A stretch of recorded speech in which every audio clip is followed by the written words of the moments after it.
Welcome back clinic online में नाज़रीन, दोबारा खुशामदीद कहता हूँ। हर हफ्ते मेंटल हेल्थ पे प्रोग्राम ज़रूर होगा, ये मेरा आपसे वादा था और इसी वादे पे आज बरोज़ जुमेरात हम दोबारा मौजूद हैं और मेंटल हेल्थ के हवाले से डिप्रेशन एंजाइटी हमारा टॉपिक है, लेकिन हम साथ में ये भी डिस्कस कर रहे हैं कि जो फोबियाज़ होते हैं, जो फियर होते हैं, वो क्या होते हैं, उनको कैसे दूर किया जाए, अपना कॉन्फिडेंस लेवल, ख़ुद एतमादी इंसान की जो कॉम्प्लेक्सेस होते हैं, इंसान को इन्फीरियरिटी कॉम्प्लेक्स और सुपीरियरिटी कॉम्प्लेक्स, ये सारी चीज़ें कैसे सही की जाएँ। और इस वक्त हमारे साथ कॉलर मौजूद हैं लाहौर से, हबीब साहब। अच्छा, इस वक्त डॉक्टर अंसारी साहब मौजूद हैं। अस्सलाम वालेकुम डॉक्टर अंसारी साहब। अस्सलाम, कैसे मिजाज? अल्हम्दुलिल्लाह डॉक्टर साहब, खैरियत से? आपका प्रोग्राम तो इतना अच्छा होता है कि ये कम से कम भी 6 घंटे का होना चाहिए डॉक्टर साहब, और ये पब्लिक के लिए इसका इफेक्ट इतना अच्छा होता है, लेकिन मुश्किल ये है कि कोई भी टीवी चैनल ऐसे प्रोग्राम नशर ही नहीं करता। सब all they are garbage. Doctor साहब, हम हफ्ते में 5 घंटे तो मौजूद हैं आपके सामने। कितने घंटे? 5 घंटे रोजाना, एक घंटा आ रहे हैं। रोजाना 1 घंटा आ रहा है ना, लेकिन ये तो कंटिन्यूसली 5 घंटे चलना चाहिए। डॉक्टर साहब, बस वो ये होगा कि लोग अपना टीवी तोड़ देंगे इस शक्ल को देख के 6 घंटे। अच्छा, मैं जो आपका प्रोग्राम बड़े शौक से देखता हूं। सर डॉक्टर साहब जरा नवाज़िए। देखता इसलिए हूं और सवाल भी इसलिए करता हूं कि just for the sake of education for the public. Doctor साहब जरा नवाज़िए। आपका भी यही मकसद है मेरे ख्याल से। बिल्कुल डॉक्टर साहब, हुक्म। जो डिस्कस हुआ है आपके इसमें टॉपिक में, जी, तो मैं कहता हूँ कि मैं आप डिस्कस करना शुरू करूँ तो घंटों चाहिए। कुछ बातें मेरे जहन में आ रही है। प्लीज। हम लोग, जैसे आपने कहा कि हमें बच्चों को तालीम देनी नहीं आती बचपन से, उनको कि किस तरह ट्रीट करें उनको। आप बताया हर बात पे मार देते हैं, ये नहीं करो वो नहीं करो। शादी तो करना आती है, लेकिन माँ बाप बनना नहीं आता। Very good. हमारी स्कूल की एजुकेशन है, इट्स ऑल गार्बेज। बच्चा 15 साल का 16 साल को जाता है, लेकिन उसको ये नहीं पता कि मेरे बाद अगर शादी हो गई तो मैं अपने बच्चों को कैसे रेस करूंगा, मुझे क्या करना है क्या नहीं करना है। मसला मुझे भी नहीं पता था कि मुझे इस बात पे कितना टोकना है कितना नहीं टोकना है, क्या पॉजिटिव बातें हैं क्या नेगेटिव बातें हैं। और अच्छा, दूसरा सवाल मेरा ये है कि जब ये चीज़ें हो जाती हैं, बच्चों को फोबियाज हो जाते हैं, तो मैं साइकेट्रिस्ट जो आपकी उनसे पूछना चाहता हूँ, मसलन एक 15-16 साल का बच्चा हो गया, अब उसको डिप्रेशन शुरू हो गया बचपन के ट्रॉमा की वजह से, अब उसका इलाज मेडिसिन से है या साइकोथेरेपी से है? ओके, ठीक है जी, बहुत शुक्रिया डॉक्टर साहब। वैसे क्या आपका फील्ड ऑफ इंटरेस्ट क्या है? मैं फैमिली मेडिसिन, मैंने लंदन से डिप्लोमा इन ट्रॉपिकल मेडिसिन किया हुआ है। मैं चाहूँगा कि आपका नंबर जो है ले लिया जाए और माशाल्लाह लाइक ये कि मैं आपको अपने प्रोग्राम में भी बुलाना चाहूँगा। ज़रूर बुलाइए, मैं तो शौक से आऊँगा। मेरा मकसद ये होगा आने का कि मैं लोगों को नॉलेज पहुँचाऊँ। डेफिनेटली मैं चाहूँगा कि प्रोग्राम तो माशाल्लाह बहुत ही अच्छा होता है। डॉक्टर साहब बहुत शुक्रिया, ज़रा नवाजी आपकी। मेरा नंबर मैंने उनको दे दिया है। बस डॉक्टर साहब, मैं इंशाल्लाह ताला आपको खुद कॉल करूँगा। डॉक्टर साहब बहुत शुक्रिया। पूछ लीजिए जी कि जब ये ट्रॉमा हो चुका, बच्चा 15-16 साल का हो गया, अब उसको ठीक है डॉक्टर साहब इस बात को समझ गई, अभी बता देंगी। एक और कॉलर है हमारे साथ, मैं लाइन से पहले कॉल ले लूँ। डॉक्टर साहब इजाज़त है आपकी? फरहान साहब अस्सलाम वालेकुम। वालेकुम सलाम डॉक्टर साहब, कैसे हैं आप? ठीक हैं फरहान? अल्हम्दुलिल्लाह, आपका प्रोग्राम माशाल्लाह बहुत अच्छा चल रहा है। बहुत शुक्रिया जी, बहुत लोगों को बहुत मालूमात हो रही है और बहुत से रिलेक्शन। जी फरहान साहब हुक्म कीजिए, क्या पूछना चाहते हैं आप? जनाब आप पूछना क्या चाहते हैं, फरमाइए सरकार। सर मेरा प्रॉब्लम ये है कि मेरे वालिद साहब जो है ना, उनको ये हो रहा है माशाल्लाह उन्होंने बहुत अच्छा टाइम पीरियड गुजारा है अपना। 1.5 साल से उनका ट्रांसफर हुआ है, यानी उसी बिल्डिंग में है लेकिन ऊपर से नीचे आ गए हैं। तो अब उनको बिल्कुल ऐसा वो कर दिया है जो उन्होंने बोलना छोड़ दिया है। अच्छा, हाँ बिल्कुल, कब किसी से बहुत कम बोलते हैं, ना कोई चीज शेयर करते हैं, वरना पहले एक जमाने में उनको उमर शरीफ का शागिर्द कहा जाता था। डॉक्टर साहब कुछ पूछना चाहेंगे आप इनसे? कोई जिस्मानी बीमारी? आपके शुगर पेशेंट है, डायबिटिक हैं? कब से? उम्र कितनी है उनकी और कब से डायबिटिक है? डायबिटिक तो 10 साल हो गए और एज उनकी 58 ईयर है। और कोई तब्दीली आई है जिंदगी में जिसके बाद ये हुआ है? ऐसी पर्सनल तो कोई भी नहीं है, बस सिर्फ जब से ये हुआ है ना, जब से इन्होंने बिल्कुल अम्मी की केयर करना, बच्चों की केयर करना, जरा थोड़ा सा बिल्कुल वो हो गए केयरलेस। ये मुझे बात समझ में नहीं आई है, ऊपर से जो नीचे ट्रांसफर वाली बात है, जरा थोड़ा सा अगर बताएं कि ये ट्रांसफर किस किस्म का ट्रांसफर है? ट्रांसफर ऐसा है कि ये सेल्स ऑफिस में होते थे, वहाँ पे मेरे ख्याल 6 अफराद थे टोटल। तो अब इनका तकरीबन जो ट्रांसफर था वो इनकी पोस्ट अपग्रेड होनी थी, वो अपग्रेड भी नहीं हो पाई है। Okay, mental trauma. तो बस इस वजह से आज मैं इनको लेके भी गया था डॉक्टर साहब आपके क्लिनिक में, लेकिन आप थी नहीं वहाँ पे। मैं आज थी। मेरी ओपीडी नहीं थी आज। ओपीडी नहीं थी इनकी। डॉक्टर वो उनका क्या नाम है? डॉक्टर अजमल की ओपीडी। डॉक्टर अजमल, हाँ उन्हीं को दिखवाया था उनकी ओपीडी। कोई बात नहीं, बहुत अच्छे डॉक्टर हैं वो। हाँ तो उनको दिखा के लेके आया तो उन्होंने मेरे ख्याल इनको 2 टैबलेट रेफर करी हैं, एक डेप्रिल 50, ठीक है, और एक सिटाइन है, और मेरे ख्याल कोई। चलिए अभी हम डिस्कस करते हैं डॉक्टर साहबा से इसमें और क्या क्या चीज़ें हो सकती हैं। बहुत शुक्रिया फरहान साहब आपका, अल्लाह ताला आपके वालिद साहब के मूड को बेहतर करे। आमना है लाहौर से। आमना अस्सलाम वालेकुम। वालेकुम सलाम। कैसी हैं आप, ठीक हैं? जी मैं बिल्कुल ठीक ठाक हूँ। जी फरमाइए। जी मेरा ये प्रॉब्लम है कि मतलब मैं जो है ना कॉन्फिडेंस मेरा लैक हो रहा है आजकल। तो मैं आजकल बीकॉम के पेपर दिए में, तो आजकल थोड़ा फ्री थी, तो मैं सोशल किस्म की थोड़ी सी थी इस तरह से कि मिलना जुलना बहुत ज़्यादा फ्रेंड्स से या इस तरह से, तो अब वो चीज़ नहीं है वो।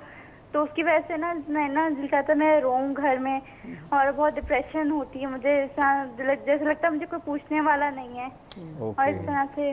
और दूसरी प्रॉब्लम ये मैं डिस्कस करनी थी डॉक्टर साहिबा से कि मुझे एक प्रॉब्लम है साइकोलॉजी के तौर पे कि ना एक दफ़ा ऐसा हुआ कि भाइयों में जरा जा रहे थे, तो रास्ते में कोई मतलब हिपामिस जो थी वो उनको हमने मजाक के तौर पे दिखाया हाथ। तो उन्होंने ना हमसे कहा कि मतलब ना इसकी जो है इसकी 2 शादियां होंगी ना। तो जब से वो बात मेरे जहन में बैठ गई, काफी पहले की ये बात है, तो उसको मैं निकाल नहीं पा रही हूँ। और उसकी वजह से ना मतलब ये मुझे पता है कि अल्लाह पे बहुत बिलीव है, लेकिन फिर भी जो है मैं ना जब मैं खुश होती हूँ वो जहन में मेरी बात आ जाती है और मैं मतलब वो हो जाती हूँ, डिप्रेस हो जाती हूँ। आमना सिर्फ एक बात बताइए। जी जी आमना, मैं 2-3 बातें पूछूंगा, फिर डॉक्टर साहिबा से भी चाहूंगा कि वो आपसे कुछ पूछना चाहें। आपकी उम्र कितनी है? 21 है जी। 21। आपका वेट कितना है?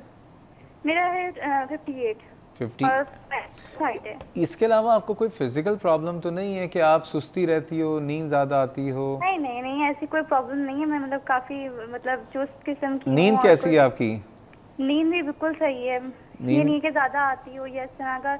लेकिन आजकल ये है कि जिस तरह लगता है कि मुझे घर में भी लगता है जैसे ना कि जबकि सब लोग बहुत ख्याल करते हैं, लेकिन मुझे लगता है जैसे मुझे कोई पूछने वाला नहीं है। ये मतलब डिप्रेस रहना शुरू हो गई मैं। डिप्रेस रहना मैं तो चाहता बहुत मैं रोऊं। और जी डॉक्टर साहब कुछ पूछना चाहेंगे आप इनसे? घर में ये बताइए कुछ दिन से मेरी क्लासेस शुरू होने वाली है, लेकिन फिर भी मैं मतलब फिर सही हो जाऊंगी, लेकिन फिर ये मसला रहेगा अगर मैं मतलब ये अगर मैं सोशल लाइफ नहीं रहेगी मेरी। ठीक है डॉक्टर साहब, मुझे गाइड करें कुछ। ये बताइए कि ये पामिस्ट को आपने दिखाया कब है हाथ? जी कब दिखाया था? ये तकरीबन 1-2 साल की बात है। और ये जो सारा कॉन्फिडेंस में कमी है ये कब से हो रही है? मतलब ये बात मेरे जहन में थोड़ी सी हो गई, जब मैं खुश होती हूँ कोई भी बात पर जब खुश होती हूँ तो मेरी बार बार जहन में बात आ जाती है। ये बताइए आप कह रही थी ना कि कॉन्फिडेंस में कमी हो गई है पिछले कुछ दिनों से है, महीनों से, सालों से, कब से हो रहा है ये? नहीं ये इतना मसला मतलब नहीं है। जब मैं सोशल लाइफ में मतलब कहीं अगर कोई मैं कोर्स कर रही होती हूँ या कोई मतलब पढ़ रही होती हूँ उस वक्त मुझे ये प्रॉब्लम बहुत कम हो जाता है।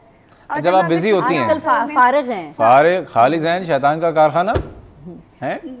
अच्छा जी प्लीज। बहुत परेशान हूं सर, ऐसे मैं बहुत ज्यादा। डॉक्टर साहब कुछ पूछना है आप? नहीं पूछना ही, मैं बताती हूँ। आमना एक और बात ये बताइए कि कल क्या होने वाला है? ये तो मुझे पता है कि मतलब मैं बहुत। अच्छा चलें ये बता दीजिए आमना, आप कब तक जिंदा हैं, मैं कब तक जिंदा हूँ, हमें से किसी को पता है? नहीं। कुछ बात सोचे ना। उस पामिस को पता है कि वो कब तक जिंदा है?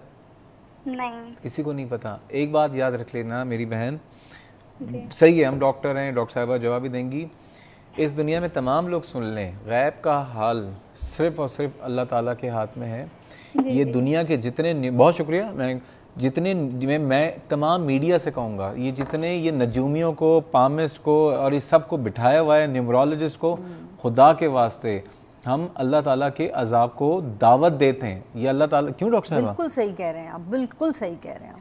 ये टीवी में देखें, टीवी पे बैठे हुए सारे, कोई बता कैसे सकता है? उस वक्त मॉर्निंग शोज में आप देखें, एक वो न्यूमरोलॉजिस्ट बैठा हुआ है, एक वो बैठा हुआ है, वो सब एक दूसरे के जायचे बना रहे हैं। हम लोग कहाँ जा रहे हैं? पता नहीं किधर जा रहे हैं। ये हशर हो रहा है लोगों का। बिल्कुल। और ये बातें जहन से निकलती नहीं है, और कोई चीज़ नहीं भी होनी होती तो वो फिर जब इंसान एक चीज़ सोच लेता है ना अपने जहन में, तो वो फिर ऑटोमेटिकली उस तरफ चल पड़ता है, वो चीज़ें ना चाहते हुए भी हो जाती हैं। तो इसलिए ये बातें तो बहुत ही गलत है, और किस्मत का तो कोई हाल जानता ही नहीं। और दूसरी बात ये कि अगर कुछ किस्मत में लिखा भी गया हो तो इंसान दुआ करे, कोशिश करे, किस्मत बदल जाती है। बिल्कुल। तो ये सब बातें गलत हैं, इसके ऊपर तो बिल्कुल बैन होना चाहिए। डॉक्टर साहब ये 4 कॉलें हैं और एक और कॉल ले लूं, बहुत देर से होल्ड पे है। आयशा साहब अस्सलाम वालेकुम। अस्सलाम वालेकुम। वालेकुम सलाम। ये डॉक्टर साहब मैं अपने बेटे के बारे में बात करना थी। इसको 6-7 साल से ना कुछ दिमाग में ऐसी टेंशन रहती है, परेशानी रहती है। कभी तो कहेगा मुझे आवाजें आ रही हैं, जब मुझे कोई ये फलाना दुश्मन है, आप भी मेरी दुश्मन हो, तुम भी मेरी दुश्मन हो, मेरी माँ नहीं हो, और कभी भाइयों को सब मेरे दुश्मन हो। वो कभी कहेगा मैं कुछ नहीं करूंगा, मैं पता नहीं अजीबो गरीब उसकी, हालांकि इतना ये फर्माबरदार बिल्कुल झूठ नहीं बोलना, सब तरह। अब उसमें इतना ओट हो गया, वो सब कुछ के समझ में आता कि वही मेरा लड़का है, ये वही बेटा मेरा। उम्र क्या है बच्चे? उम्र 7 साल है। उसकी उम्र है तकरीबन 27 साल। 27 साल है। अच्छा, और ये कब से हो रहा है इनको? ये इनको हो रहा है तकरीबन 6-7 ऐसे 7 साल से तकरीबन। पहले बताइए को नशा वगैरह करते हैं? नहीं, नशा तो अल्लाह का शुक्र है कुछ नहीं। पहले गुटखा खाया उसने काफी। कभी आपने किसी डॉक्टर को दिखाया है इन सारे मसाइल के लिए? दिखाया, बहुत सारे दिखाया। ये अपने जिना में गए हैं, वो नफ्सियात के डॉक्टर को दिखाया है आपने? जी जी बिल्कुल, अपने वहाँ करवाते नहीं, 1 साल भर करवाया जिना में। इलाज करवाया है? लग के इलाज करवाया है आपने? बिल्कुल, पहले तो मान जाता था, अब तो ये कि वो मानता भी नहीं। घर में दबा दो तो कहेगा पानी में शक करेगा, तुम इसमें तो नहीं कुछ डाल दिया, खाने में तो नहीं कुछ डाल दिया। ठीक ठीक, ये बाजार से लेके आके खा लेगा। डॉक्टर साहब और नमाज पढ़ेगा तो लंबी लंबी दुआएं करेगा, नहीं पढ़ेगा तो हफ्तों नहीं पढ़ेगा। ओके आयशा साहबा, बहुत शुक्रिया। अल्लाह ताला आपके बेटे को सेहतियाब करे। मैं चाहूँगा कि जब तक इन कॉल्स का जवाब ना दे दें, हम मजीद कोई कॉल्स नहीं लेते। ठीक है? रियाज साहब की जो कॉल थी शुरू में नहीं, पहले डॉक्टर रियाज साहब की तो अपना मसला आपने बता दिया था कि उनका जो वो अब क्या करें, सिर्फ ये बता दें कि वो करें। मैंने बताया था ना कि मतलब ये करेंगे, उसके अंदर जितना ज़्यादा उसको कन्फ्रंट करेंगे और जितना ज़्यादा वो चीज़ करने की कोशिश करेंगे जिसका खौफ होता है, वो इसको कहते हैं सिस्टमिक डिसेंसिटाइजेशन।